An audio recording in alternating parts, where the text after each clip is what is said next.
Viewers को एक बार पुनः मेरे YouTube चैनल पर हार्दिक स्वागत। आप मेरे YouTube चैनल को लाइक कीजिएगा, सब्सक्राइब कीजिएगा और ग्रामीण अंचल के जो भी बालक बालिका है, जहां जहां पर भी जिन्हें मैथ्स में दिक्कत आ रही है, वह इस वीडियो को जरूर देखें, लाइक करें और सब्सक्राइब भी करें और अपने दोस्तों को शेयर करें। इस दीपावली की छुट्टियों में मैंने ये स्पेशल वीडियो बनाया है, वह कक्षा 10 के लिए जो चैप्टर नंबर 11 और 12 है, व्रतों से संबंधित क्षेत्रफल एवं पृष्ठ क्षेत्रफल एवं आयतन, इनमें मैं सूत्रों को लेकर आया हूं और कुछ कॉन्सेप्चुअल बात और कुछ कॉन्सेप्चुअल सवाल लेकर आया हूं। तो चलिए शुरू करते हैं। आपने इससे पहले इसके बारे में कुछ पढ़ा है, उन्हीं का प्रयोग करते हुए, और अगर आपने नहीं भी पढ़ा है तो मैं उन्हें वापस यहाँ पे रिवाइज करवा दूंगा ताकि आपको ये वीडियो समझ में आए। तो शुरू करते हैं आज का। और ये चैप्टर दोनों 6-6 नंबर के एग्जाम में पूछे जाएंगे, इसलिए 12 नंबर के क्वेश्चन आते हैं। इस थोड़ा सा ध्यान रखना पड़ता है, ये पूरे क्वेश्चन फार्मूले के ऊपर बेस्ड हैं, तो सूत्रों को अच्छी तरह याद कीजिए, समझिए क्या चीज पूछ रहा है। तो शुरू करते हैं आज अपना पहला सवाल कि एक वृत्त दे रखा है, उसके अंदर उसका केंद्र O दे रखा है और दोनों त्रिज्याएं दे रखी है, बीच में थीटा दे रखा है, और इस टाइप का एक जो त्रिज्याएं और जीवाओं से एक परिबद्ध क्षेत्रफल दे रखा है, उसके बारे में पूछा है। छायांकित भाग वृत्त का कौन सा भाग है? तो ऑप्शन में अपन से ये पूछ रहा है, जो ये रंग कर रखा, कलर कर रखा है या डार्क जो भाग है, छायांकित भाग मतलब जिसको स्क्रैच कर रखा है, यहाँ पे रंग कर रखा है, वो वृत्त का कौन सा भाग है? देखिए, वृत्त के बहुत सारे भाग होते हैं, जिसमें परिधि होता है, वृत्त का क्षेत्रफल होता है, इसी तरह लघु त्रिज्यखंड होता है, लघु वृत्तखंड होता है, दीर्घ त्रिज्यखंड होता है और दीर्घ वृत्तखंड होता है। तो चलिए अपन शुरू करते हैं। इसका पहला ऑप्शन दे रखा है परिधि, दूसरा दे रखा है त्रिज्यखंड, तीसरा दे रखा है लघु वृत्तखंड और चौथा ऑप्शन द दे रखा है दीर्घ वृत्तखंड। तो देखिए गाइस, इसको मैं यहाँ पे समझा देता हूँ। हमेशा एक बात ध्यान रखें, अगर कोई वृत्त है, उसका केंद्र है और उस केंद्र से दो त्रिज्याएं जा रही हैं, उस त्रिज्याएं उस वृत्त की परिधि को टच करती है तो एक एरिया बनता है, अर्थात वृत्त की त्रिज्या और परिधि के छोटा भाग, जिसको चाप बोलते हैं, परिधि का अल्पांश होता है, परिधि का छोटा भाग होता है परिधि का, उसको बोलते हैं चाप। इस चाप और त्रिज्याओं से बना क्षेत्रफल, दोनों त्रिज्याएं और चाप से जो परिबद्ध जो घेरा गया क्षेत्रफल है, जो इस चाप की और त्रिज्याओं की सहायता से जो क्षेत्रफल बनता है, जिससे केंद्र पर एक कोण अंतरित होता है थीटा, यह परिबद्ध क्षेत्रफल त्रिज्यखंड कहलाता है। क्योंकि ये छोटा भाग है इसलिए इसको लघु त्रिज्यखंड बोलते हैं, और बचा हुआ ऊपर का जो व्हाइट व्हाइट भाग है, सफेद जो बचा हुआ शेष भाग है, बिना कलर वाला, बिना छायांकित वाला, उसे हम दीर्घ त्रिज्यखंड बोलेंगे। तो ध्यान रहिए गाइस, हमारा उत्तर आ चुका है, इसका उत्तर होगा त्रिज्यखंड। चलते परिधि, त्रिज्यखंड, लघु वृत्तखंड, चूंकि वृत्तखंड तो है ही नहीं है, सेगमेंट तो है ही नहीं है, तो यहाँ पर ये सेक्टर है त्रिज्यखंड, त्रिज्यखंड इसका उत्तर होगा। और ये लघु त्रिज्यखंड भी एक ऑप्शन में आ सकता है। अगर ऑप्शन में आपको लघु त्रिज्यखंड और दीर्घ त्रिज्यखंड दोनों दिया हो और ये वाला भाग पूछे, तब आप कहना कि यह लघु त्रिज्यखंड है। अभी इसी प्रश्न को परीक्षा में घुमा के इसको छायांकित भाग कर सकता है, ऊपर वाले भाग को कलर कर सकता है और नीचे वाले भाग में कोई कलर नहीं होगा, और पूछेगा ये जो छायांकित भाग है वो क्या है, तब आपको इसका आंसर लिखना है दीर्घ त्रिज्यखंड। तब आपको इसका आंसर लिखना है दीर्घ त्रिज्यखंड। तो ध्यान रहेगा, अगर छोटा वाला भाग पूछे तो त्रिज्याओं से और चाप से गिरा हुआ है, बना हुआ है, वह भाग पूछे तो आपको लिखना है लघु त्रिज्यखंड, और बचा हुआ भाग ऊपर का पूछे तो आपको लिखना है दीर्घ त्रिज्यखंड। अगर ऊपर का भाग पूछता है तो दीर्घ त्रिज्यखंड, और नीचे का ये जो भाग पूछता है तो आपको लिखना है लघु त्रिज्यखंड। लघु का मतलब छोटा होता है और दीर्घ का मतलब बड़ा होता है। चलिए गाइस, इसका उत्तर आ चुका है हमारा, तो ऑप्शन ब को हम राइट करेंगे। त्रिज्यखंड वाला ऑप्शन को हमें भरना है, क्योंकि यह त्रिज्यखंड है और यह लघु त्रिज्यखंड भी है, दोनों इसके आंसर हमें याद रखने। अगला क्वेश्चन चलते हैं, छायांकित भाग का वृत्त का कौन सा भाग का क्षेत्रफल है? अब की बार ध्यान रखें, हमने किसी वृत्त को हमने जीवा के द्वारा उसे काटा है, एक जीवा ने वृत्त को दो भागों में बांट दिया, तो ये जो भाग बना है, ऊपर का भाग और नीचे का भाग, ये जो दोनों भाग कहलाते हैं वो वृत्तखंड कहलाते हैं। ध्यान रहे गाइस, अगर जीवा और चाप से यह आकृति बन रही है, व्यास भी जीवा और चाप से, जीवा और चाप से जो आकृति बनती है तो वह वृत्तखंड कहलाता है।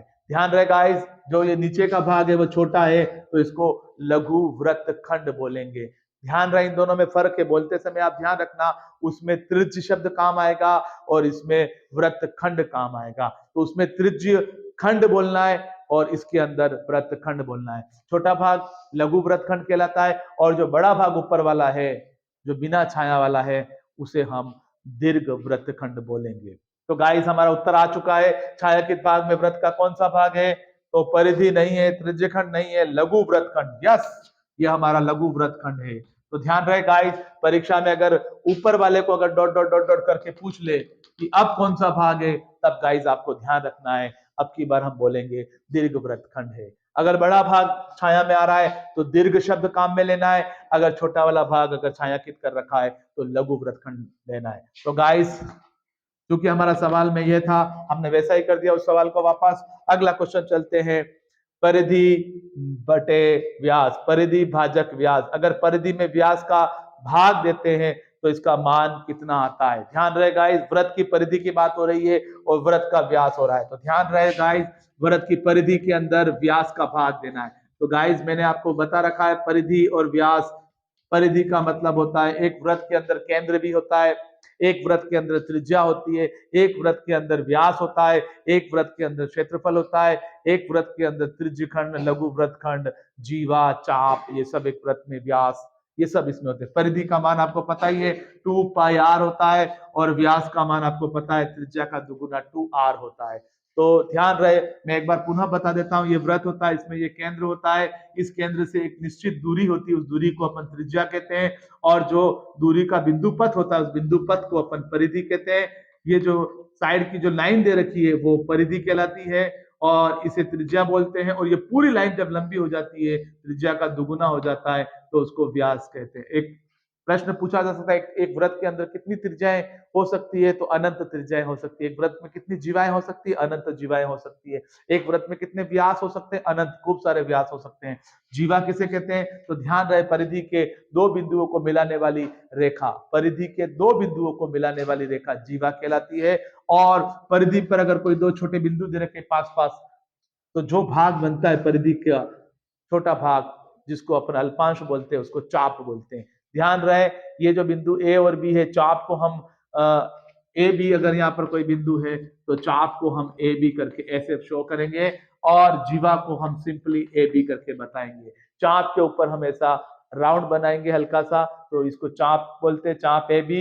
तो ये गोल वाला जो भाग है परिधि, परिधि का एक अल्पांश, एक छोटा वाला भाग, उसको चाप बोलते हैं, और जो सीधी लाइन जा रही है उसको जीवा बोलते हैं। तो गाइस इसी तरह एक वृत्त के अंदर इस तरह का जो आकृति बनती है वो त्रिज्यखंड कहलाती है, और बीच में से अगर वृत्त को काटे और ऊपर जो आकृति बनती है उसको वृत्तखंड कहते हैं। तो गाइस ये ध्यान रहे, ये त्रिज्या और त्रिज्या का डबल व्यास और परिधि, परिधि का सूत्र होता है 2 पाई आर और 2 आर। ध्यान रहे इनके बीच में इंटू इंटू है, 2 से 2 कैंसिल हो गया, आर से आर कैंसिल हो गया। अब हमारे पास जो आंसर बचता है वो बचता है पाई। तो परिधि में अगर व्यास का मान, परिधि में अगर व्यास का भाग देते हैं तो मान हमारे पास पाई प्राप्त होता है। तो ध्यान रहे गाइस, इसका उत्तर आ चुका, और कैसे आया वो मैंने आपको बता दिया है। तो गाइस आप ये ध्यान रखें, 2 पाई आर में पाई आर का भाग दिया तो हमारे को ये उत्तर प्राप्त हो चुका है 2 पाई आर अपॉन 2 आर। व्यास को 2 आर बोलते हैं, परिधि को 2 पाई आर से आर कैंसिल, 2 से 2 कैंसिल, तो पाई इसका आंसर आएगा, वही मैंने भरा है। तो गाइस इसका उत्तर आ चुका है। एक बार पुनः मैं बता देता हूँ, परिधि में भाग देते हैं व्यास का तो मान क्या प्राप्त होता है? तो पाई प्राप्त होता है। अगर इस स्थान में सवाल आए तो पाई लिखना, अगर वन लाइनर क्वेश्चन आए परिधि बटे व्यास का मान बताइए, लिखिए, तब आपको पाई लिखना है। अगर अबसध में क्वेश्चन आ जाए, मल्टीपल चॉइस क्वेश्चन पूछ ले आपसे, परिधि भाजक व्यास का मान बताओ, ऑप्शन में दिया होगा पाई 1, 0, 2, तब आपको वहां पे आंसर, जहां पर पाई आ रहा है, अ पर अगर पाई आ रहा है तो अ पे राइट करना है, ब पे अगर पाई आ रहा है तो ब को भरना है। तो ध्यान रहेगा, ये क्वेश्चन कई तरह से पूछा जा सकता है, तो इसका आंसर आपको याद रखना है कि परिधि में अगर व्यास का भाग देते हैं तो 2 से 2 कट जाता है, आर से आर कट जाता है, परिधि का सूत्र लिखा, व्यास का सूत्र लिखा, कट जाता है, पाई बचता है, तो हमारे को वही आंसर भरना है। अगर वन लाइनर क्वेश्चन आता है तो ये आपको करना पड़ेगा। अगर अबसदा वाला क्वेश्चन आता है तो सीधा आपको यहाँ से पाई भरना है। तो एक वृत्त के केंद्र पर कितने डिग्री का कोण बनता है? गाइस ध्यान रहे, एक वृत्त के को अपन 4 खंड में बांटते हैं, ये प्रथम चतुर्थांश, ये दूसरा, ये तीसरा, ये चौथा। ध्यान रहे ये 90 का बनता है, ये 90, 90, 90, तो कुल मिलाकर ये 4 समकोण के बराबर होता है, जिसको 360 डिग्री कहते हैं। तो वृत्त के केंद्र पर 4 समकोण यानी 360 डिग्री का कोण बनता है, इसी को 4 समकोण भी बोलते हैं। 4 समकोण बनते हैं, 4 समकोण के कोण बनते हैं, या फिर 360 लिखना। एवं चतुर्थांश एक टुकड़ा, 4 भाग होते हैं, एक पूरे वृत्त को 4 भागों में बांटा जाता है, हर भाग चतुर्थांश कहलाता है और हर चतुर्थांश का कोण 90 डिग्री होता है। तो ध्यान रहे, चतुर्थांश जो क्वाड्रेंट होते हैं वो 90 डिग्री भरना है। तो परीक्षा में याद रखना, एक वृत्त के केंद्र पर कितने डिग्री का कोण बनता है। अब सद में 4 समकोण आए या 360 आए, दोनों सही है। अगर 360 नहीं लिखा हुआ है तो 4 समकोण होगा। 4 समकोण मतलब एक समकोण 90 डिग्री का होता है, तो 4 समकोण को 90 को अगर 4 से गुणा करते तो 360 ही होता है। तो 4 समकोण को 360 बोला जाता है। और एक चतुर्थांश मतलब एक क्वाड्रेंट का कोण कितना होता है, तो ध्यान रहे एक क्वाड्रेंट 90 का होता है। ये भी 90 का, पहला दूसरा तीसरा चौथा सब 90 के ही होते हैं। तो एक का पूछा है तो हमको एक का 90 लिखना। तो गाइस उत्तर आ चुका है। पहले वाले के अंदर आपको 360 भरना, या 4 समकोण भी लिख सकते हैं, और दूसरे वाले के अंदर 90 डिग्री लिखना है। दोनों ऑप्शन सही है गाइस।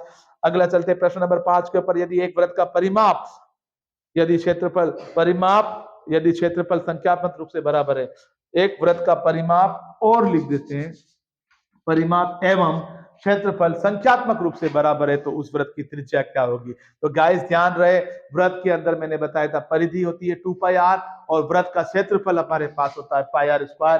तो ध्यान से देखिए गाइस, इस सवाल को करने के लिए हमारे पास क्या पूछा है, यहाँ पर एक वृत्त का परिमाप और क्षेत्रफल दोनों बराबर है।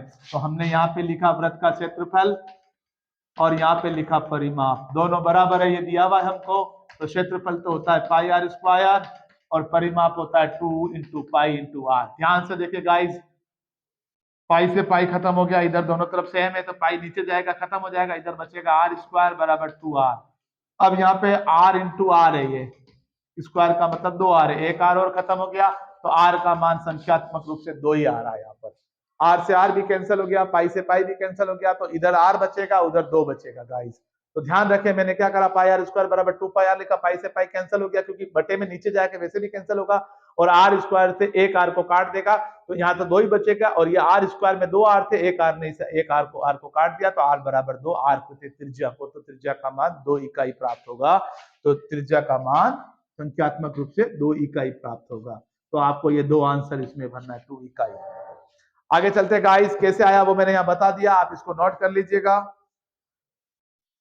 वीडियो को पॉज करके आप ये नोट करते जाइएगा, रिक्त स्थान भरिए। अब आपका वही प्रश्न आ गया जो मैंने चित्र बनाए थे, लघु वृत्तखंड और त्रिज्यखंड के और वृत्तखंड के जो सवाल है उसके ऊपर आते हैं। रिक्त स्थान भरिए, त्रिज्यखंड का क्षेत्रफल। ध्यान रखिए गाइस, जो त्रिज्यखंड मैंने बनाया था ये वाला, ये त्रिज्यखंड का क्षेत्रफल में थीटा और आर दिया हुआ है। यदि थीटा और आर दिया हुआ है तब हम इस फार्मूले का प्रयोग करेंगे, तो वो होता है πr² थीटा अपॉन 360। ध्यान रहे गाइस, ये होता है त्रिज्यखंड का क्षेत्रफल और इसका मात्रक होता है वर्ग मीटर या वर्ग सेंटीमीटर। जब आंसर निकल जाएगा पूरा, तब हम यहाँ इसके पीछे अगर सेंटीमीटर में सवाल दिया हुआ है, त्रिज्या अगर सेंटीमीटर में दी हुई है तो वर्ग सेंटीमीटर लिखना है, अगर त्रिज्या का मान अगर मीटर में दे रखा है तो वर्ग मीटर लिखना है। तो गाइस ये उत्तर आ चुका है, πr² थीटा बटे 360।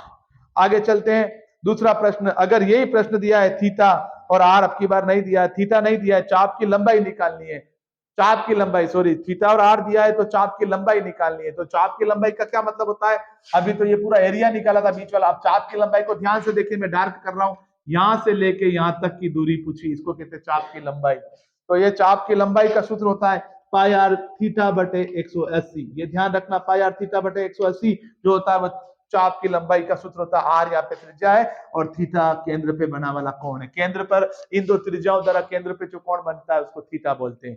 तो केंद्र पे अंतरित कोण जो होता है उसको थीटा बोलते हैं, और जो त्रिज्या वृत्त में दे रखी है वो व्यास भी दे रखा है, तो हम उसका आधा करके त्रिज्या निकाल सकते हैं। ध्यान रहे, व्यास अगर दे रखा है 10 सेंटीमीटर और त्रिज्या कहेगा तो 10 का आधा करना, त्रिज्या 5 होगी, और अगर त्रिज्या 5 है और व्यास पूछे कितना होगा तो 5 का डबल कर देना, 10 आएगा। अगला क्वेश्चन चलते गाइस, अब अपन से पूछा है लघु वृत्तखंड का क्षेत्रफल। आइए गाइस इसके ऊपर चलते हैं, लघु वृत्तखंड इसका, तो इसके सूत्र के अंदर दो तरह से अपन निकाल सकते हैं, एक शब्दों में निकाल सकते हैं और एक गणित विधि में। तो शब्दों के अंदर तो सीधा सा आपको कुछ नहीं करना है, कि आपको अगर लघु वृत्तखंड का क्षेत्रफल निकालना है तो आपको कुछ नहीं करना है, आप संगत जो भी है इसके अंदर दो चीजें बन रही, ध्यान से देखिए, एक तो त्रिज्यीय खंड बनता है और एक त्रिभुज बनता है। तो पूरे त्रिज्यीय खंड में से त्रिभुज का क्षेत्रफल घटा देंगे।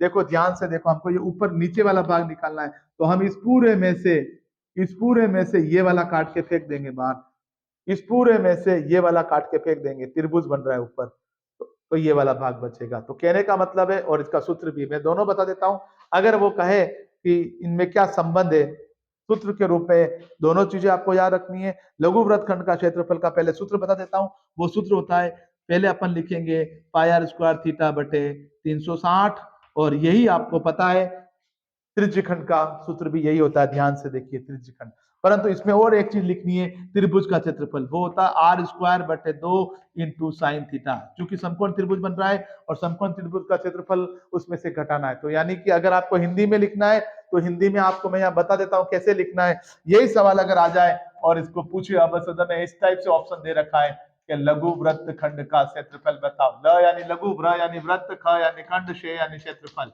अगर आपको ऐसे पूछे तो ध्यान रहे, ये हमारा आगे का जो भाग है वो है त्रिज्यीय खंड। तो आप हिंदी में कैसे लिखोगे, इसको आप त्रिज्यीय खंड लिख दोगे, संगत त्रिज्यीय खंड का क्षेत्रफल, संगत यानी जो चाहिए वो, संगत त्रिज्यीय खंड का क्षेत्रफल, और उसमें से घटा दोगे त्रिभुज का क्षेत्रफल, संगत त्रिभुज का क्षेत्रफल। ये हिंदी में लिखा है और इसी को मैंने यहाँ पर गणितीय रूप में लिखा है। ये दोनों सेम है, कोई फर्क नहीं है। क्योंकि देखो संगत त्रिज्यीय खंड का क्षेत्रफल यही होता है और त्रिभुज का क्षेत्रफल होता है 1/2 आधार इंटू ऊंचाई, जो गुणा करने पर यह प्राप्त होता है त्रिज्यीय खंड का क्षेत्रफल, और त्रिभुज का क्षेत्रफल उसमें से घटा देना है। संगत त्रिज्यीय खंड का क्षेत्रफल माइनस त्रिभुज का, ये देखो यहाँ पे माइनस आया, तो त्रिभुज का क्षेत्रफल क्या है, आर स्क्वायर बटे 2 इंटू साइन थीटा, और आगे वाला कौन है, संगत त्रिज्यीय खंड, पाई आर स्क्वायर थीटा बटे 360। जब इन दोनों को शामिल लिख दिया जाता है तो ये बन जाता है लघु वृत्तखंड का क्षेत्रफल। ध्यान रहे गाइस, अगर दीर्घ का पूछे तो आपको पूरे वृत्त में से लघु वाला घटा देना, पूरे वृत्त में से लघु वाला घटा देना, तो दीर्घ का आ जाएगा। तो ध्यान रहे, यहाँ पे दीर्घ का पूछा है, अब आपको कुछ नहीं करना, दीर्घ वृत्त का पूछे तो पूरे वृत्त के क्षेत्रफल में से, वृत्त का क्षेत्रफल आपको पता पाई आर स्क्वायर होता है, तो वृत्त का क्षेत्रफल पहले लिखकर उसमें से आपको लघु वाला घटा देना है, माइनस लघु वाला। और लघु वाला कहां से आएगा, यहां से लघु वाला निकाल लेना, इस सूत्र से निकाल लेना, पूरे वृत्त का क्षेत्रफल इस सूत्र से निकाल लेना पाई आर स्क्वायर से, और दोनों को घटा लेना, पूरे वृत्त के क्षेत्रफल में से लघु वृत्त खंड का क्षेत्रफल आप घटा लेना, लघु वृत्त खंड का क्षेत्रफल। तो आपको इस तरह आप ये सवाल करेंगे, इस पे अपन 1-2 सवाल भी करेंगे और वीडियो बनाएंगे, तो आपको ये ध्यान रखना। तो पूरे वृत्त का क्षेत्रफल ध्यान रखना, पूरे वृत्त का क्षेत्रफल पाई आर स्क्वायर होता है, यहां मैं लिख देता हूं, पूरे वृत्त का क्षेत्रफल इस पूरे का, अगर कोई आपसे पूछे इस पूरे वृत्त का क्षेत्रफल बताओ, तो पाई आर स्क्वायर होता है, जो सबसे बड़ा होता है पूरा वृत्त का, पाई आर स्क्वायर होता है। ध्यान रखा, यहाँ लिख भी लो आप, वृत्त का क्षेत्रफल को कोष्टक में लिख दो, यहाँ पे पाई आर स्क्वायर, क्या लिख दो, कोष्टक बना के लिख दो पाई आर स्क्वायर, ताकि आपको ध्यान रहेगा पूरे वृत्त का क्षेत्रफल कोष्टक पाई आर स्क्वायर। तो गाइस इस तरह ये मैंने 6 प्रश्न को हल किया है। अब आइए थोड़ा सा अपन प्रश्न वाली इसको देख लेते हैं, पृष्ठ क्षेत्रफल और आयतन। तो पृष्ठ क्षेत्रफल और आयतन को देख लेते हैं अपन। तो अब ध्यान से देखिए पृष्ठ क्षेत्रफल और आयतन, पृष्ठ क्षेत्रफल और आयतन को देखते हैं अपन। अब इसमें ध्यान से देखिए, एक क्वेश्चन लिया है मैंने, रिक्त स्थान को भरिए। गाइस इस वीडियो को रोक कर पॉज करके आप ये उतार सकते हैं। आप जब भी मैं पढ़ाऊं उससे पहले आप अपने आंसर लिख लीजिए और मेरे आंसर से उसे टैली कर लीजिए, ताकि आपको पता रहेगा कहां मिस्टेक आ रही है। और कमेंट्स करके जरूर बता दीजिए कि कौन सा कॉन्सेप्ट आपके समझ में नहीं आया, क्या चीज समझ में नहीं आई, मैं पुनः उसके ऊपर वीडियो बनाऊंगा। तो गाइस अब शुरू करते हैं, रिक्त स्थान भरिए। जो अभी हमारा सवाल नंबर 7वां सवाल मैं आपको सामने लेकर आया हूं, रिक्त स्थान भरिए, फिल इन द ब्लैंक्स। अब आपको क्वेश्चन में ये रिक्त स्थान और ये टेबल बनाने का मकसद यही था कि यहां पर आपको खाली जगह पर मिलेगी, उनको आपको फिलअप करना है, या फिर आपको डायरेक्टली अवसदा में क्वेश्चन पूछ लेगा आंसर बताने। ये फार्मूला बेस्ड क्वेश्चन है, तो इन फार्मूलों को हमको याद करना पड़ेगा। सबसे पहले ध्यान रखेंगे, सूत्र को याद करेंगे, तभी हमारी जो 13वीं जो हमारी 12वीं प्रश्न वाली है, एक्सरसाइज नंबर 12 है, वो उसका नाम है हमारा यहाँ पर पृष्ठ क्षेत्रफल एवं आयतन। पृष्ठ क्षेत्रफल और आयतन तभी हम कर पाएंगे, और ठोसों का संयोजन अभी मैं बताऊंगा इसके आधार पर ये क्या फायदा है। अभी आप इसको याद कर लीजिए मेरे साथ साथ। तो प्रश्न आएगा, यह आकृति क्या कहलाती है, जिसमें ये ए का मतलब भुजा है। अगर ऐसी आकृति दिख जाए कहीं भी, तो उसको अपन घन बोलते हैं, और अंग्रेजी में क्यूब बोलते हैं, CUBE क्यूब। क्यूब का मतलब अपन घन बोलते हैं। तो घन एक ऐसी आकृति है जिसकी सभी भुजाएं बराबर होती है, अर्थात जिसके सभी वर्गाकार पृष्ठ होते हैं, 6 वर्गाकार पृष्ठों से घिरी आकृति को घन कहते हैं, क्यूब कहते हैं। तो इसमें 6 वर्ग होते हैं, ऐसे 6 पृष्ठ होते हैं, जैसे चौक का डिब्बा है, लूडो खेलते हैं वो आता है, वो लूडो खेलने वाला था, वो सब घन के एग्जाम्पल है। तो पहला प्रश्न है TSA। टी का मतलब होता है टोटल, एस का मतलब होता है सरफेस, और ए का मतलब होता है एरिया। तो टोटल सरफेस एरिया, टी मतलब टोटल, एस का मतलब सरफेस, और ए का मतलब एरिया।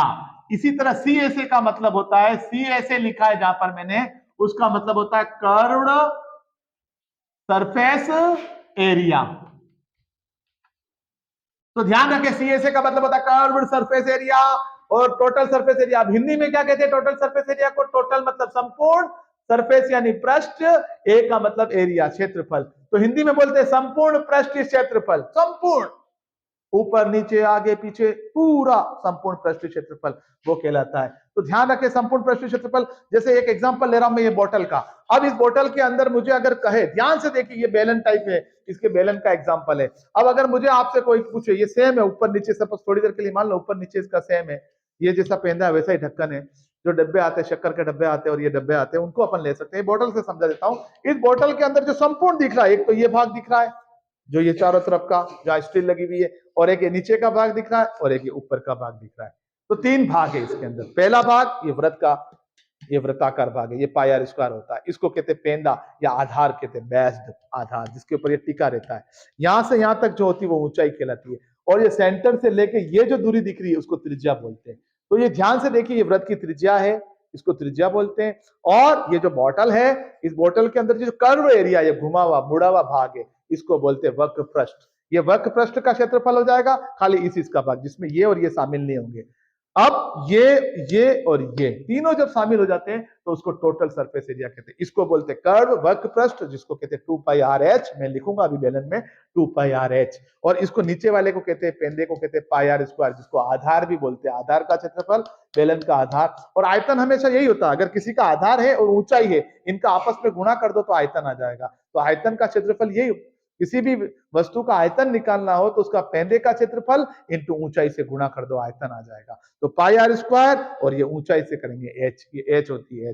इस बेलन में क्या क्या होता है? एक तो त्रिज्या होती है r, और एक ऊंचाई होती है h। ये दो चीज बेलन में होती है। तो यहाँ पर बेलन में मैंने आपको ये बताना चाहा कि ये संपूर्ण पृष्ठ में एक तो ये वाला भाग आएगा जिसको पेंदा बोलते हैं, एक ऊपर का ढक्कन आएगा, दो ये ऊपर वाला भाग फ्लैट भाग है जो वृत्ताकार होता है, ये भी वृत्ताकार होता है। तो 1 पाई आर स्क्वायर और 1 pi are square, 2 pi are square ये हो गए, और ये बीच का भाग होता है 2 पाई आर एच। तो pi are square plus pi are square plus 2 pi R H, इन सबको जोड़ते हैं तो फिर संपूर्ण पृष्ठ क्षेत्रफल आ जाता है 2 पाई आर कोष्टक R plus H, 2 pi R कोष्टक आर प्लस एच। ये बेलन का संपूर्ण पृष्ठ क्षेत्रफल आ जाएगा। टोटल सरफेस एरिया ये pi are square 2 pi r r plus H, ये आ जाएगा 2 pi r r plus h. तो ध्यान रखे गाइस, ये मैंने अभी एग्जांपल दिया, अभी और एक क्वेश्चन को अपन देख रहे हैं। अब आगे चलते हैं कि क्षेत्रफल क्या होता है, इसको समझ लेते हैं। देखिए गाइस, क्षेत्रफल का मतलब ये होता है कि किसी भी वस्तु के ऊपर अगर आपको कलर करना है, रंग करना है, पेंट करना है, या कागज चढ़ाना है, या कपड़ा चढ़ाना है, जो इसके बार बार जो स्टील दिख रही है आपको, जो कलर इसके ऊपर कलर वाली स्टील दिख रही है, चमकीला पदार्थ दिख रहा है पूरा यहां से यहां तक, ये जो चमकीला पदार्थ जहां जहां पे लगा हुआ है, या कलर करा हुआ है, या रंग करा हुआ है, वह क्षेत्रफल कहलाता है। और आयतन किसे कहते हैं? आयतन में पेंदा होगा और ऊंचाई होगी। अब इसके अंदर कितना पानी आ सकता है, द्रव आ सकता है, तेल आ सकता है, घी आ सकता है, वो कहलाता है। इसके अंदर कितनी जगह है वो कहलाता है आयतन। अर्थात कोई वस्तु कितनी जगह घेरती है, इसमें कितनी वस्तु आ सकती है, तो उसको आयतन कहते हैं। तो ध्यान रहे, आयतन मतलब अंदर से कितनी वस्तु इसके अंदर भरी जा सकती है वो आयतन। जैसे कमरे में कितनी हवा आ सकती है, वो उस कमरे का आयतन कहलाता है। बोतल में कितना पानी आता है, गिलास में कितना पानी आ सकता है, वो पानी को अगर आप तोल लो, वो पानी की जो मात्रा होगी वही उसका आयतन कहलाएगी। तो कलर मैंने बता दिया, बाहर की तरफ होता है वो क्षेत्रफल, और अंदर जो होता है उसको आयतन कहते हैं। तो ध्यान रखें गाइस, या इसका भार जो होता है उसको अपन आयतन कहते हैं। तो गाइस अपना सवाल चल रहा था घन, तो मैंने बता दिया संपूर्ण पृष्ठ क्षेत्रफल कितना होता है 6 × a²। और ए का मतलब यहाँ पे भुजा है, तो 6 इंटू भुजा स्क्वायर। आगे चलते, आयतन क्या होता है, 1 की घात 3, यानी भुजा इंटू भुजा इंटू भुजा, 3 बार गुणा करते हैं। ध्यान रहे गाइस, यहाँ पर लिखेंगे घन मीटर, 3 बार गुणा होता है उसको घन कहते हैं, और अगर किसी का 2 बार ही गुणा हो रहा है, 2 घात या 2 बार गुणा हो रहा है, उसको कहते हैं वर्ग मीटर। 2 बार गुणे को वर्ग मीटर कहते हैं, 3 बार गुणे को घन मीटर कहते हैं।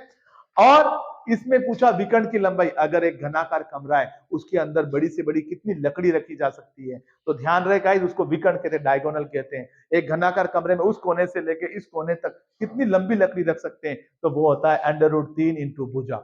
अंडर रूट 3 अलग है और भुजा अलग है, इंटू हो रहा है इनका अंडर रूट 3, ये साथ में नहीं है, ध्यान रखे गाइस, ये अंडर रूट अलग है, खाली 3 के ऊपर ही है। तो अगर पूछे घन का विकर्ण बताओ, या ये पूछे एक कमरे में कितनी लंबी से लंबी लकड़ी रखी जा सकती है, उस कमरे की लंबाई अगर 10 मीटर है, उसकी एक भुजा 10 मीटर है, तो उत्तर आ जाएगा 10√3 मीटर। 10, ए का मतलब 10, अगर ए का मतलब 20 है तो 20 इंटू अंडर रूट 3, तो 20√3 उत्तर आ जाएगा। तो गाइस अगला क्वेश्चन है, ये जो आकृति दे रखी है जिसमें लंबाई भी होती है, चौड़ाई भी होती है और ऊंचाई भी होती है, ध्यान रखें घन के अंदर सिर्फ भुजाएं होती है और घन वर्ग से मिलकर बनता है, और घनाभ आयताकार पृष्ठों से मिलकर बनता है। तो आयत होते हैं, जैसे एक कमरा है, लंबा हॉल है, ये इस जैसे हम इस कमरे में बैठे, ये हॉल है, तो ये कहलाता है लंबाई चौड़ाई ऊंचाई होती है, उसको घनाभ बोलते हैं, अंग्रेजी में क्यूबॉइड बोलते हैं। अब इसका टोटल सरफेस एरिया, तो ध्यान रहे, एक दीवार, दो दीवार, 3 4 5, 4 तो दीवार होती है, एक छत होता है और एक इसका फर्श होता है, इन सबको जोड़ते हैं तो ध्यान रहे, तो क्या आता है 2 इंटू ये दीवार जितनी की जितनी, वो इससे डबल करके लिखा, और ये नीचे का पेंदा देखो लंबाई है और ये चौड़ाई है, लंबाई इंटू चौड़ाई, ऊपर भी लंबाई इंटू चौड़ाई। ये वाली दीवार देखो, इसके अंदर ये चौड़ाई है और ये ऊंचाई है, तो चौड़ाई इंटू ऊंचाई, चौड़ाई इंटू ऊंचाई। तो ध्यान रहे, ऐसे ही हम लिखते हैं डबल डबल, ये वाली दीवार, ये वाली दीवार, ये दीवार, ये दीवार, तो 2 इंटू लंबाई इंटू चौड़ाई प्लस चौड़ाई इंटू ऊंचाई प्लस ऊंचाई इंटू लंबाई। ये जो गुणा करके, इन सबको गुणा करके जोड़ लो और बाद में और 2 का गुणा कर दो, लंबाई और चौड़ाई का गुणा कर लो, अगर लंबाई 10 है चौड़ाई 20 है तो 10 और 20 का गुणा कर देंगे, 200 आ जाएगा। इसी तरह अगर चौड़ाई 10 है और ऊंचाई 5 है तो 10 और 5 का गुणा हो जाएगा, 50 हो जाएगा। इस तरह हम इन सबको जोड़ लेंगे, बाद में गुणा, पहले गुणा करेंगे, फिर बोर्ड मास्टर तरीका अपनाना है, बोर्ड मास्टर तरीका पहले गुणा करना है, कोष्टक वाले को सरल कर देना, गुणा हो रहा था गुणा करके फिर जोड़ के, और लास्ट में 2 का गुणा करके वर्ग सेंटीमीटर या वर्ग मीटर आएगा। गाइस आगे चलते, आयतन, एक घनाकार बॉक्स है, उसका वजन बताना, उसमें कितना वजन आ सकता है, उसका भार कितना है, या उसमें कितनी वस्तु भरी जा सकती है, हवा भरी जा सकती है, तो या एक घनाकार डिब्बा, उसमें कितना तेल का पीपा है, उसमें कितना तेल भर सकते हैं, तो वो जो मात्रा है वो आयतन कहलाती है। वो आता है लंबाई इंटू चौड़ाई इंटू ऊंचाई। तो ध्यान रहे गाइस, यहां से ये केंद्र बिंदु होता है, ये लंबाई कहलाती है, इसको चौड़ाई बोलते हैं और इसको ऊंचाई बोलते हैं। ध्यान रहे, ये लंबाई होता है, इस कोने को देख ले कमरे का, ये जो भाग जा रहा है सबसे लंबा है वो लंबाई, ये जो नीचे जा रहा है वो चौड़ाई, और जो ये ऊपर की तरफ धार जा रही है वो ऊंचाई कहलाती है। तो लंबाई चौड़ाई और ऊंचाई इसमें होती है, और घन के अंदर लंबाई और चौड़ाई और ऊंचाई तीनों एक ही होती है, समान होती है, लंबाई भी 10, चौड़ाई भी 10 और ऊंचाई भी 10, तो वो घन कहलाता है। और लंबाई चौड़ाई और ऊंचाई में जैसे लंबाई 10 है और चौड़ाई भी 10 है और ऊंचाई अलग आ गई, इसका मतलब फिर वो घनाभ बन जाएगा। 2 अलग हो सकती है या तीनों अलग अलग होती है, वह घनाभ होता है। जब तीनों समान होती है तो उसको एक नाम दे देते हैं, भुजा ए, यानी ये भी ए, ये भी ए, ये भी ए, इसलिए मैंने यहाँ लिखा है ये सब भुजा ए होती है। अब आगे चलते, घनाभ का आयतन होता है लंबाई इंटू चौड़ाई इंटू ऊंचाई। गाइस मैंने अभी बताया था, किसी भी चीज का आयतन का मतलब ये होता है कि उसमें पेंदा होना चाहिए और ऊंचाई होना चाहिए। पेंदे का क्षेत्रफल में अगर ऊंचाई का गुणा कर देते हो, अगर उसका बैस है और हाइट है, जब आप पानी पीते हो तब भी हाथ को थोड़ा सा टर्न करते हो, यानी बैस रखते हो और हाथ में थोड़ा ऊंचाई देते हो, तब जाके आपके मुंह में पानी आता है। तो कहने का मतलब होता है क्षेत्रफल भी होना चाहिए और ऊंचाई भी होनी चाहिए, तब जाके उसके अंदर कोई चीज आ सकती है, रख सकते हैं, पानी रख सकते हैं।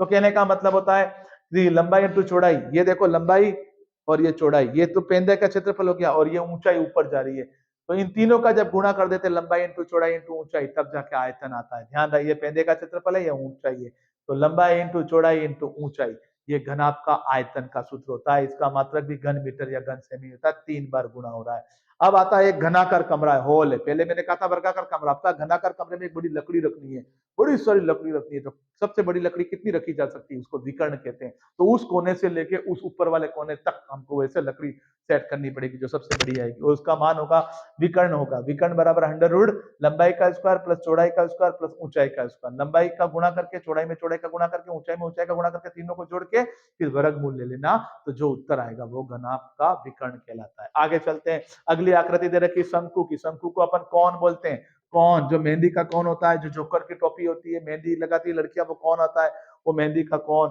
जो जो वो कीप आता है जिससे अपन पेट्रोल और डीजल डालते हैं, वो सब कीप, ये सब शंकु की आकृतियां होती हैं। ये देखो शंकु। या आइसक्रीम आते हैं जिसमें अपन आइसक्रीम खाते हैं, वो चावल का बना हुआ आता है, वो कौन। टोटल सरफेस एरिया क्या होता है, तो ध्यान रखें शंकु में क्या होता है, एक ऊपर वाला ये वृत्ताकार भाग होता है, लट्टू होता है, लट्टू भी शंकु के आकार का होता है।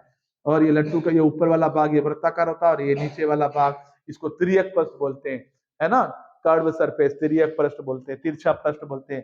तिर्यक पृष्ठ की ऊंचाई, इसमें तीन चीज होती है, देखो, एक होता है तिर्यक पृष्ठ एल, एक होती है त्रिज्या आर, और एक ही ऊंचाई होती है। तो शंकु में एक ये झुका हुआ, जैसे टेंट लगाते हैं अपन, टेंट में एक झुका हुआ भाग होता है, उसको एल कहते हैं। तिर्यक पृष्ठ या तिर्यक पृष्ठ की लंबाई कहलाती है, तिरछी लंबाई भी बोलते हैं। और सीधा जो पेंदा होता है जमीन के अंदर, वो त्रिज्या कहलाता है। और जो सीधी केंद्र से जो दूरी होती है उसको ऊंचाई बोलते हैं। आप मेहंदी के कोन को देखें या आइसक्रीम वाले कोन को देखें, तो सेंटर से लेके सीधी दूरी होती है ऊपर तक, वो कहलाती है ऊंचाई। और जो ये छोटी सी दूरी होती है ऊपर की तरफ, ये त्रिज्या। और आड़ी दूरी होती है, तिरछी दूरी होती है, उसको कहते हैं तिर्यक पृष्ठ की लंबाई बोलते हैं, तिर्यक पृष्ठ की ऊंचाई बोलते हैं। तिर्यक पृष्ठ की ऊंचाई ये सामान्य ऊंचाई और ये त्रिज्या। तो शंकु का टोटल सरफेस एरिया क्या होता है, पाई आर कोष्टक एल प्लस आर।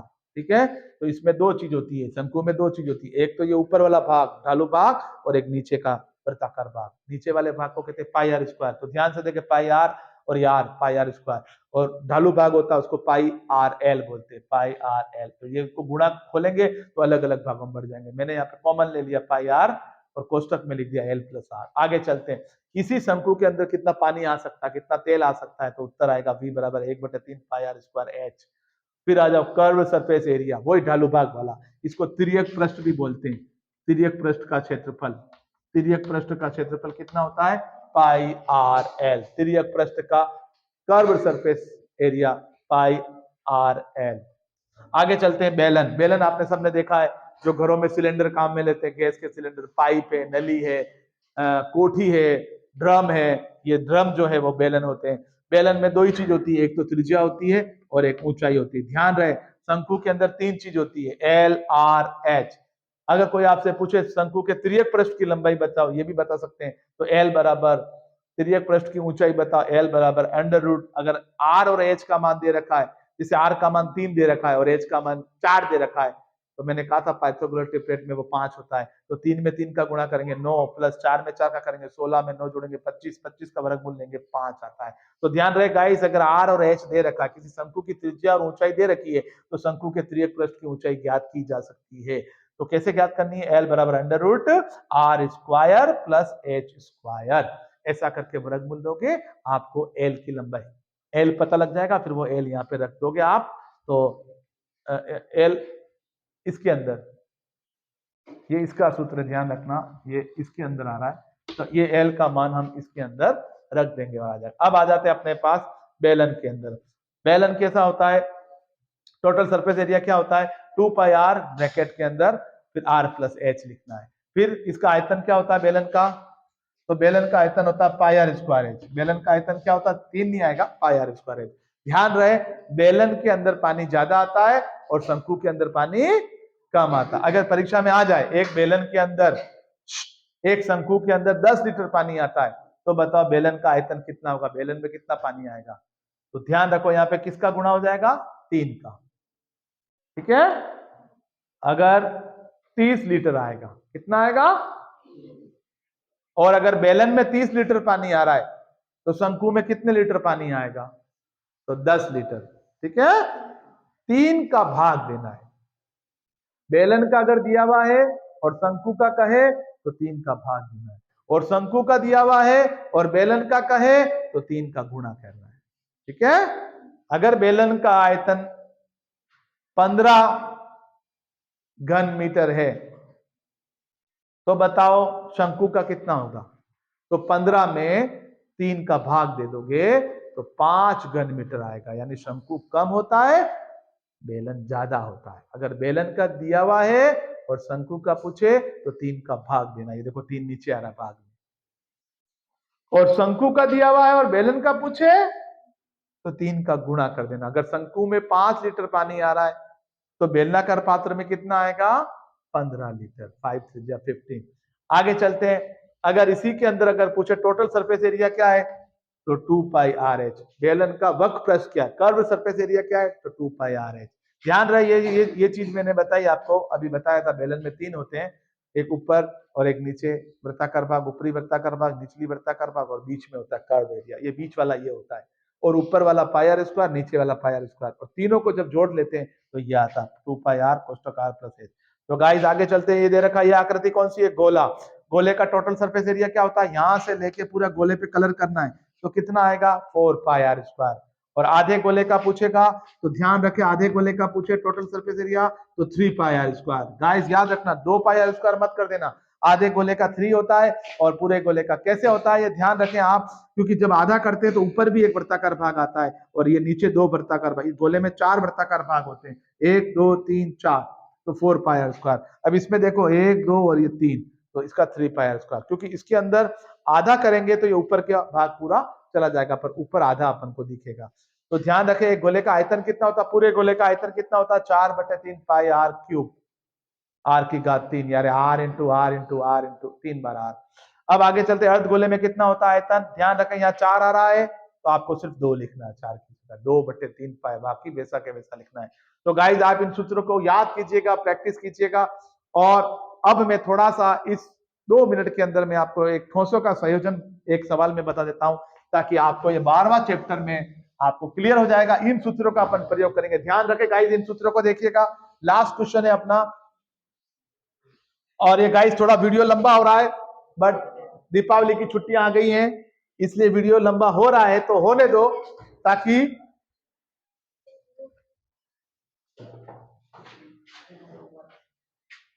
ताकि अपन एक क्वेश्चन और कर लेते हैं, और वो क्वेश्चन है अपना क्वेश्चन नंबर 8। ध्यान रहे गाइस, अपन को निम्न आकृतियों, आखिरी प्रश्न है, और ये क्वेश्चन अपना आता है, निम्न आकृतियों में संयोजित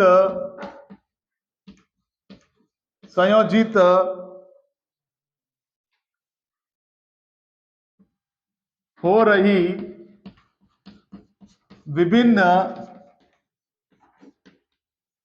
विभिन्न आकृतियों के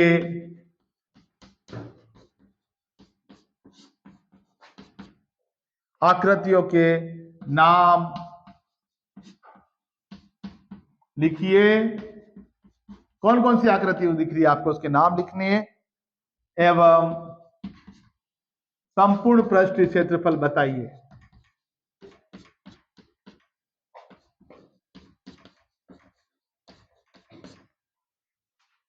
ये इंपॉर्टेंट क्वेश्चन है, ठोसों का संयोजन।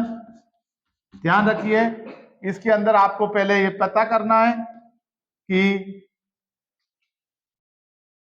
आपको ये पता करना है कि ये आकृति का नाम और उसका सूत्र। ध्यान रखिए गाइस, इस टाइप की एक आकृति बनी हुई आएगी, जिसको आपने अक्सर देखा है। इसमें 2 आकृतियों का संयोजन है, तो इसमें पहले तो आपको जो आकृति है उसका नाम लिखना है। इन आकृतियों के क्या नाम है गाइस, मैं आपको बता भी रहा हूं, आप ध्यान रखें। और इसका टोटल सरफेस एरिया कितना है, वो दोनों चीजें अपन को यहाँ पर लिखनी है। संपूर्ण पृष्ठीय क्षेत्रफल, संपूर्ण पृष्ठीय क्षेत्रफल, वो भी लिखना है गाइस। दूसरे नंबर पर अपन ने एक और डायग्राम लिया है, और इस टाइप का वो एक आकृति है, आप साथ साथ बना लीजिए गाइस। और ये ठोसों का संयोजन जो हो रहा है, आपस में कंबाइन हो रहे हैं, उनके बारे में अपन को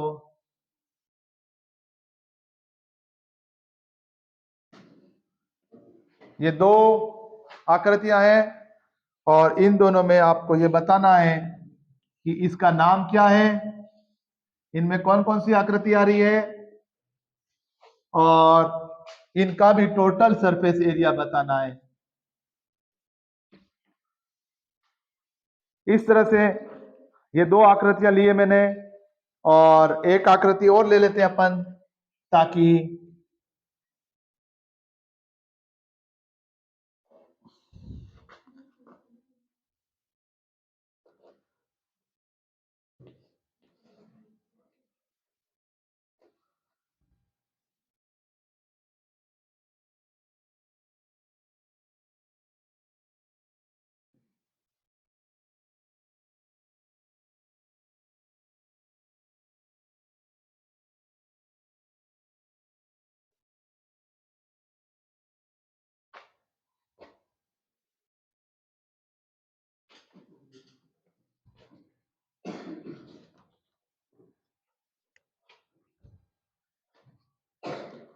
और ये आकृति है, इसका भी अपन को नाम देना है। इसमें कौन कौन सी आकृति आ रही है, और इसका भी अपन को TSA लिखना है। ठीक है, तो इसका भी TSA अपन यहाँ पर लिख देंगे लास्ट में। तो शुरू करते गाइस, ये 8th क्वेश्चन है, बहुत ज्यादा इंपॉर्टेंट है। इस 8th क्वेश्चन को अपन देखते हैं।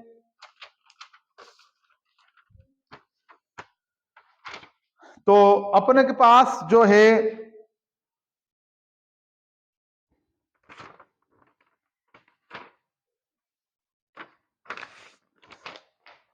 तो गाइस पहला देखिए, निम्न आकृतियों में संयोजित हो रही विभिन्न आकृतियों के नाम लिखिए एवं संपूर्ण पृष्ठीय क्षेत्रफल का सूत्र भी लिखना है।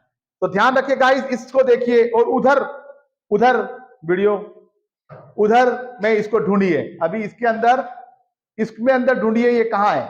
तो देखिए गाइस, कहीं दिख रहा है इन आकृतियों को?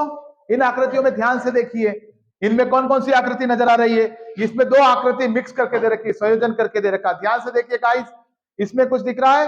क्या दिख रहा है? ये नीचे वाली कौन सी आकृति है? ध्यान से देखिए, मैं नीचे वाली आकृति बता रहा हूं। ऐसी आकृति वहां पर आकर आपको दिख रही हो, इससे पॉज करके आप देखिए, ऐसी आकृति कहीं आपको दिख रही हो? कहीं दिख रही है ऐसी आकृति? क्या है ये? तो पहली आकृति है शंकु। Very good.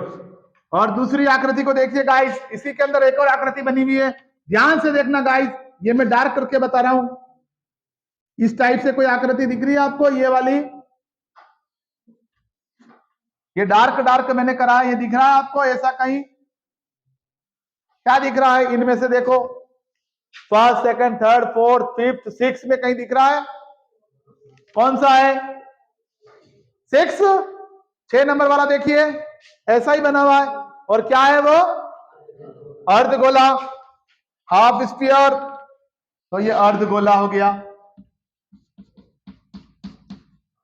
तो गाइस, TSA क्या बन गया?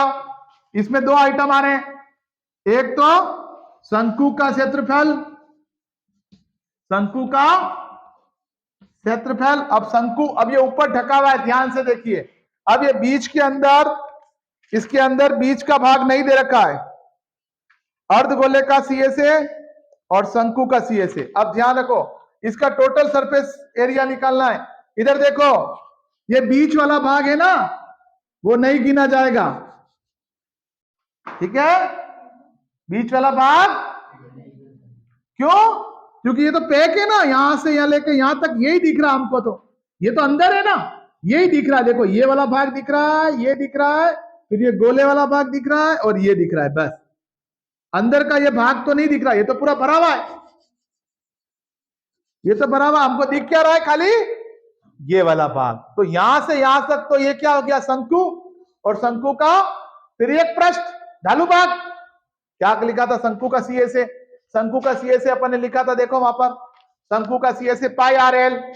तो एक तो शंकु का CSA, कर्व सरफेस एरिया, वक्र पृष्ठीय क्षेत्रफल, शंकु का वक्र पृष्ठीय क्षेत्रफल प्लस, ये तो शंकु का हो गया यहां तक। तो ये वाला भाग दिख रहा है, ये शंकु का हो गया। अब ऊपर का देखो ध्यान से, ये शंकु का तो मैंने लिख दिया, ये वाला भाग शंकु का, ये वाला भाग लिख दिया, ये वाला ढालू भाग। क्या होता है इसका? कर्व सरफेस एरिया शंकु का, शंकु का वक्र पृष्ठीय क्षेत्रफल। क्या होता है इसका सूत्र? याद है? याद है? πRL। यही था, देखो, अगर R माना है और ये L माना है और ये H माना है। आगे चलो, दूसरा क्या बन रहा है ऊपर? अर्धगोले का। और अर्धगोला भी कैसा आ रहा है? 3 नहीं आएगा, तीसरा भाग तो इसमें चला गया।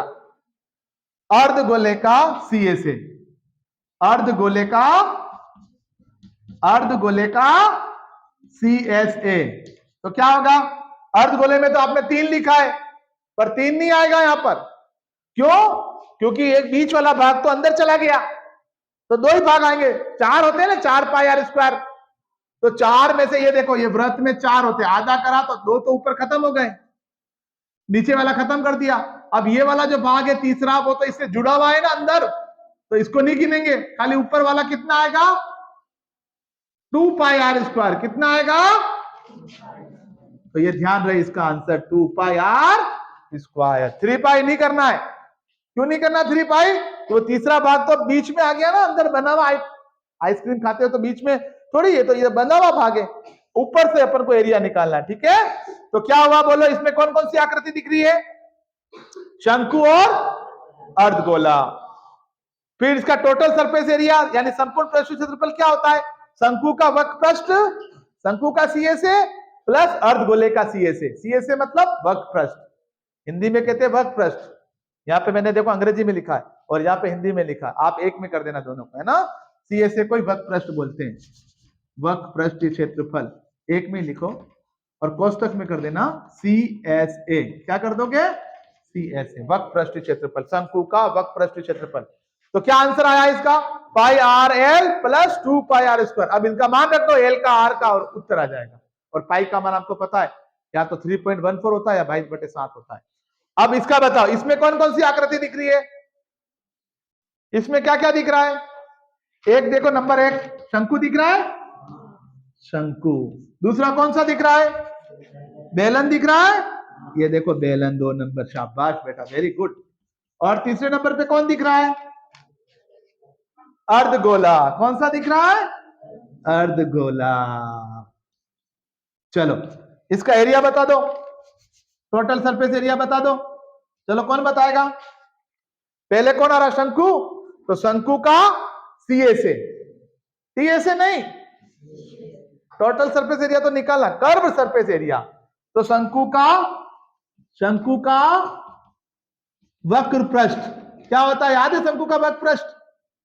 पाई आर एल। उसमें देखो वहां पे लिखा है शंकु का वक्र पृष्ठ प्लस, सेकंड नंबर पे बेलन है, तो बेलन भी तो जुड़ा हुआ है, तो बेलन का भी, ये देखो इधर देखो, एक तो ये भाग आएगा एक नंबर पे, ये लिख दिया मैंने, ये 2 नंबर पे ये आएगा, देखो ये वाला और ये वाला, इसको कहते हैं बेलन का वक्र पृष्ठ। पूरा बेलन नहीं लेना है क्योंकि आधा तो अंदर चला गया ना, ये तो ठोस है ना, खाली बार बार से ऐसा दिख रहा है।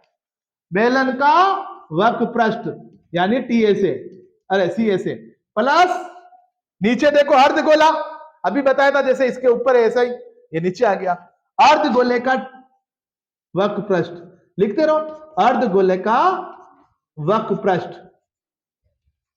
अब अंग्रेजी में क्या कहते हैं? देखो शंकु का वक्र पृष्ठ, बोलो पाई आर एल, बोलो पाई आर एल, वहां लिखा है देखो आप, पाई आर एल शंकु का वक्र पृष्ठ प्लस बेलन का क्या लिखा है? देखो लास्ट में लिखा है सीएसए बेलन का 2 पाई आर एच, देखो ध्यान से देखो 2 पाई आर एच प्लस अर्धगोले का अभी लिखा, पूरा नहीं लेना, ये तो छूट जाएगा, ये वाला भाग बीच वाला छूट जाएगा, यही वाला भाग आएगा। इधर देखो 1 नंबर ये वाला, 2 नंबर ये वाला और 3 नंबर ये वाला, ये तीसरा भाग क्या होता है? 2 पाई आर स्क्वायर। क्या होता है? 2 पाई आर स्क्वायर। क्या होता है? R square.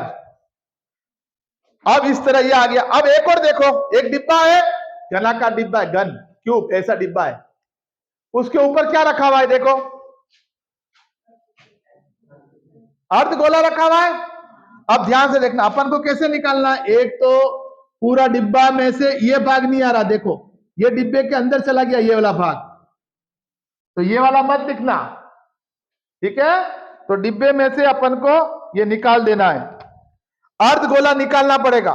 माइनस हो रहा है नहीं ये तो भाई, आपको क्या पूरे डिब्बे में से ये भाग इतना निकालना, इधर देखो यहां से लेके ये निकालना है, तो ये वाला भाग तो अंदर चला गया, तो ये भाग को किस में जा रहा है? डिब्बे में जा रहा है, तो ये तो वृत्त वाला जो भाग है वो घटाना पड़ेगा। क्यों? क्योंकि ये अंदर चला गया, अपन को बार वाला, क्योंकि वर्ग, क्योंकि घन में तो अपन पूरा ले रहे हैं, घन तो पूरा होता है ना, ये घन होता है, देखो ध्यान से ये घन होता है। अब इसके अंदर तो अपन पूरा ले रहे हैं, यहां से लेके यहां से लेके यहां से लेके, ये पूरा बाहर का एरिया, पर ये तो आधा काट के अंदर घुस गया, तो कितना भाग अंदर घुसा है? ये वाला भाग अंदर घुसा है, तो इतना काट दो। तो इसमें कौन कौन सी आकृति आ रही है बताओ? कौन कौन सी आकृति आ रही है इसमें? 2 ही आ रही है, इसमें 2 ही आ रही है। कौन कौन सा आ रहा है?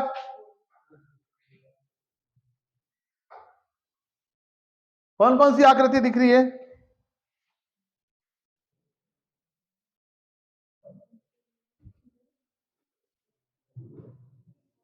क्या आ रहा है इसमें बताओ?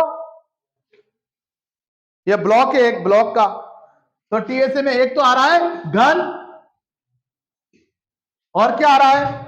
दूसरी आकृति अर्धगोला दिख रहा है, उसके ऊपर अर्धगोला, बस ये दो ही आकृति इसमें बनी हुई है। अब इसका फार्मूला क्या होगा, ध्यान से देखो, इसमें से टोटल में से ये वाला भाग वृत्ताकार भाग निकल जाएगा, ठीक है, ये वृत्ताकार भाग, ये वाला भाग निकल जाएगा, क्योंकि वो ही तो अंदर जा रहा है, बाकी का ऊपर तो है, वो मुंह रखा हुआ, मुंह वाला भाग निकल जाएगा। तो इसके अंदर खाली टोटल में से इस वाले भाग को नहीं लिखना है। तो इसका आंसर आ जाएगा घन का टीएसए, टोटल सरफेस एरिया, घन का टीएसए, पूरा घन ले लिया, उसमें से अर्धगोले का, अर्धगोला, अर्धगोले का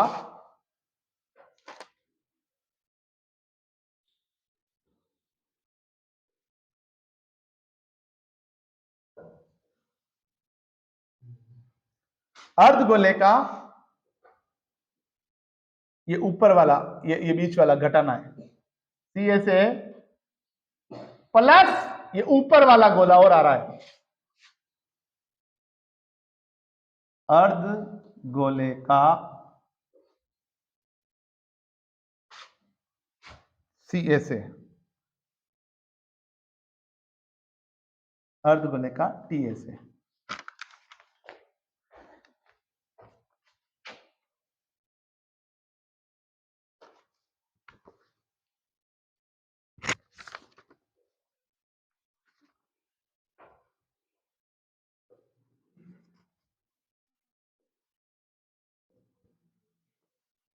ठीक है, तो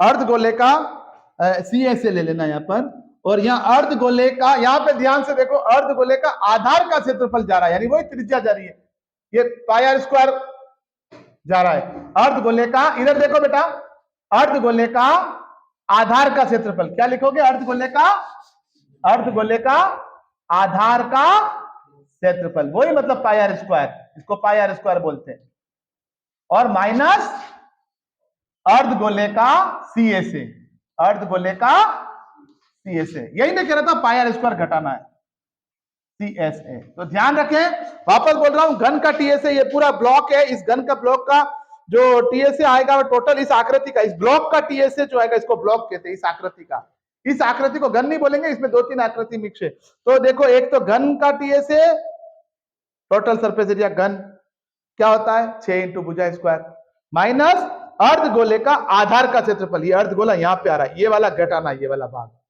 प्लस ये वाला भाग जोड़ना है। ये घटा इसलिए रहे क्योंकि ये भाग अर्धगोले में भी आ रहा है और घन में भी आ रहा है, दोनों में आ रहा है ये भाग, इसलिए एक बार कम करना पड़ेगा, इसको बोलते हैं पाई आर स्क्वायर। तो देखो ध्यान से इधर, तो इस तरह अपन ने ये किया, ये ठोसों का संयोजन वाला आप इस वीडियो का चित्र देखिएगा और इसको पॉज करके उतार लीजिएगा, इस पे एक वीडियो और बनाएंगे। ये ठोसों का संयोजन कहलाता है, ये जो आकृति है वो ठोसों का संयोजन कहलाता है। आप लोगों का बहुत बहुत धन्यवाद। और आप अभी दीपावली की छुट्टियों में ये जो मैंने 11वां और 12वां टॉपिक आपको समझाया, ये जो फार्मूले मैंने आपको लिखा है, एक बार पुनः इन फार्मूलों को देखें। अगर आप फार्मूलों को देख लोगे तो ये ठोसों का संयोजन वाला चैप्टर आपके समझ में आ जाएगा। आज ये वीडियो लंबा हो गया, पर जरूर इसे देखिए, पूरा कीजिए और इस वीडियो को बार बार देखिए और शेयर कीजिए और अपने दोस्तों के साथ शेयर कीजिए और सभी लोगों को तो ये पहुंचाएं। आप सभी लोगों को दीपावली की हार्दिक शुभकामनाएं और इन छुट्टियों में भी आप बोर्ड की तैयारी करते रहिएगा और आप लोग मेरे वीडियो को लाइक करें, सब्सक्राइब करें, यही मेरे लिए दिवाली का तोहफा होगा। धन्यवाद, थैंक यू वेरी मच।